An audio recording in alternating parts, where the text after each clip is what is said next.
Welcome to the University of California at Berkeley. My name is Michael Colvin, and I'll be your virtual tour guide today. Let me start off by telling you a little bit about myself. I first came to the university as an undergraduate. I studied environmental economics and policy in the College of Natural Resources. I came back to Berkeley as a graduate student, and I'm getting my master's in public policy. Many of the buildings and sites will have accompanying images to keep you on track and allow you to see areas that you might not otherwise. Looking at the map of the university, you will see a large semicircle in the lower part of this campus. This is known as the West Crescent, and it is the starting place of our tour. Now let me start you off with some basic information and statistics about the university. The university is 178 acres in size, and is shaped like a large rectangle. Departing from University Hall, here at the top of the West Crescent, we are on the far west end of the campus. On our tour today, we will walk the entire length of campus, spend some time on the north side and more on the south side of campus, before returning back to University Hall.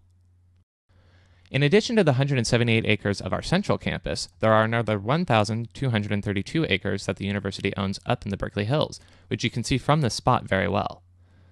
The facilities we have in the hills include the Lawrence Hall of Science, Lawrence Berkeley National Labs, and our very own 34-acre botanical garden, and all these are facilities that students have access to.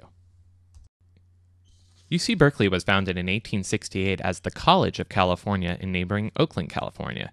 We moved here to our Berkeley location in 1873 and have been here ever since.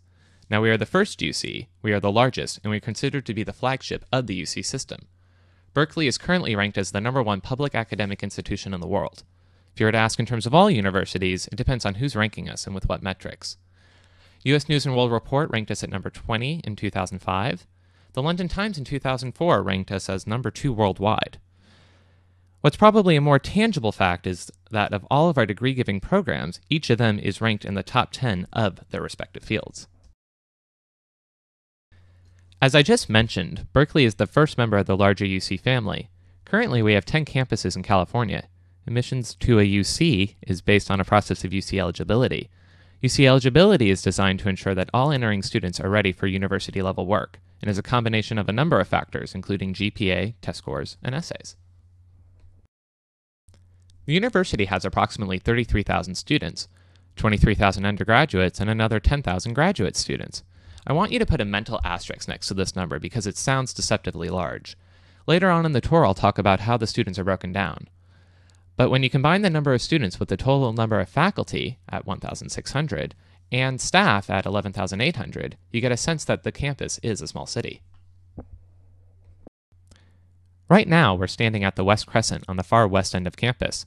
Of course, as a public university, we are free to walk around and explore campus. So let's begin. We're walking up this driveway past the sign that says West Gate. We're headed towards a large tree in the middle. When you reach that tree, you will have arrived at our next destination. As we're walking up the west entrance of campus, I wanted to mention a few basic flavors of student life. Our school colors are blue and gold. The blue comes from 3 places. The first is the fact that we have the big, beautiful blue California sky. The second is the fact that we're so close to the Pacific Ocean, the big blue. The third is that a lot of our original professors are from Yale, and one of Yale's school colors is blue, so it's a way of honoring the old roots. The gold is fairly obvious. It comes from the California Gold Rush. The gold rush was a very influential factor in the mid-1800s. It's the reason why we became a state, why San Francisco became such a prosperous city, and why the first college, later renamed University of California, was located so close to San Francisco, all because of the gold rush. The school's mascot is the Golden Bear. During one of our original track and field tournaments, we won, and we won huge. We beat out all the Ivy League schools. So we had this big golden trophy. We were waving around the state flag because we're a state university. A professor remarked, "Look at those golden bears," and the name has stuck ever since. Walking on campus, you hear the phrase, "Go Bears," at least 3 times a day. Whether it be at the football games, to a gathering of students on Sproul Plaza, to the bottom of an advisor's email, the phrase "Go Bears" is a way to communicate a sense of campus pride. As you are walking along, take a mental note as to how many students are wearing Cal gear. Cal, our nickname short for the University of California, is another well-known name for campus. Just seeing how many students are wearing something with the name Cal or Berkeley on it shows how this community feels about the campus. We are now standing at the top of the Westgate Drive. You are facing a large white building, Strawberry Creek, and a set of eucalyptus trees on your right. Before we go up this path, take a look to your left. The series of brown buildings with red roofs is known as the College of Natural Resources. We will talk about the college system in just a moment, but I want to give you a mental snapshot of it now. The College of Natural Resources serves society by generating and disseminating knowledge in the biological, physical, and social sciences in order to provide the tools to both protect the Earth's natural resources and ensure economic and ecological sustainability for future generations. It focuses on all aspects of environment and aspects of human health. During its time, the college helped to pilot the national park system, synthesize multiple vitamins, and helped to create power bars, just to name a few of its accomplishments. The eucalyptus trees on your right are over 200 feet tall. They were originally planted on the request of the track coach, where the Valley Life Sciences addition, the building with the glass front and columns, currently stands, was the original track field. You may feel the light winds coming up from the Pacific Ocean. Well, eucalyptus trees grow fast and tall, and they are used as a natural wind barrier for this part of campus. Let's start walking up to the large white building along this path. That building is the Valley Life Sciences building, known on campus as VLSB. As we are walking up to the Valley Life Sciences building, I want to take a moment to talk about the college structure. Within UC Berkeley, there are 5 colleges and 9 professional schools. As an undergraduate, you apply directly to one of these 5 colleges. The 5 colleges are the College of Letters and Sciences, which is the largest, the College of Engineering, the College of Chemistry, the College of Environmental Design, and the College of Natural Resources. The college and school structure is a way of organizing and breaking down the university. The structure is first the campus of Berkeley, then the school or college, then the department, then the major. It is important to note that this college system is really a support mechanism. If you want to take a history class, you go and take a history class. It doesn't matter what college you're enrolled in. The system excels in providing the advising and support services students need. Whether it's selecting courses, career support, or anything else, it makes sense to group like majors together. This is how the college system functions. It's about creating smaller intellectual communities within the university. It's all still the Berkeley label. It's just a way to make the system more customized.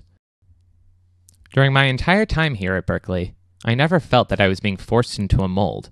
My advisors and professors always tried to fit the mold to me, my goals, and my educational aspirations. By now, we have reached the front of the Valley Life Sciences building. When it was first constructed, it was the largest academic building in the country. Today, it is the second largest academic building and the largest west of the Mississippi. The building is over 40,000 square feet. You'll notice written up at the top of the building are 8 different disciplines within the realm of the life sciences.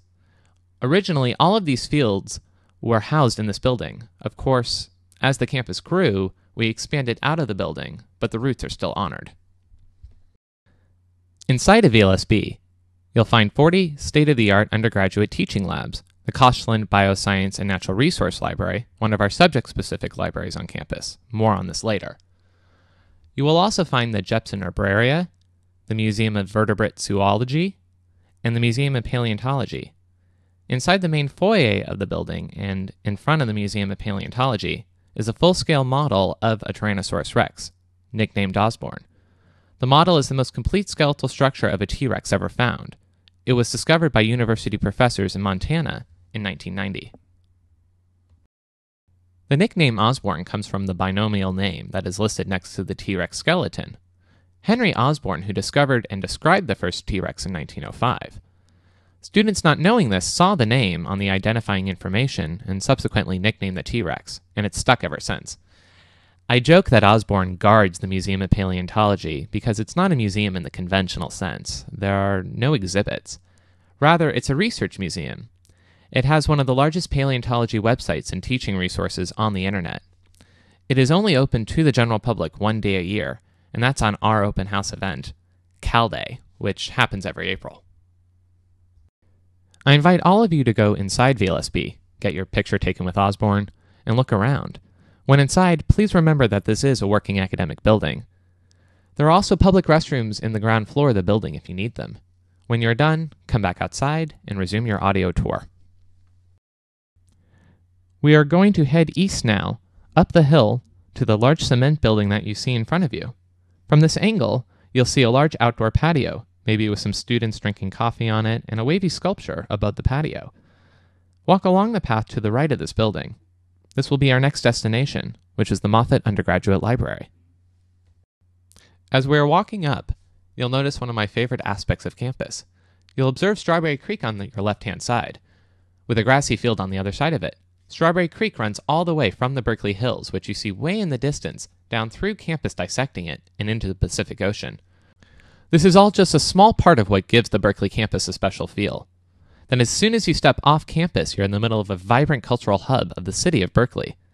The fact that we can have our own campus identity and yet still be in the San Francisco Bay Area is one of the most amazing advantages that Cal students have, and I treasure that balance. Hopefully as you're walking up, you'll get that same sense as well.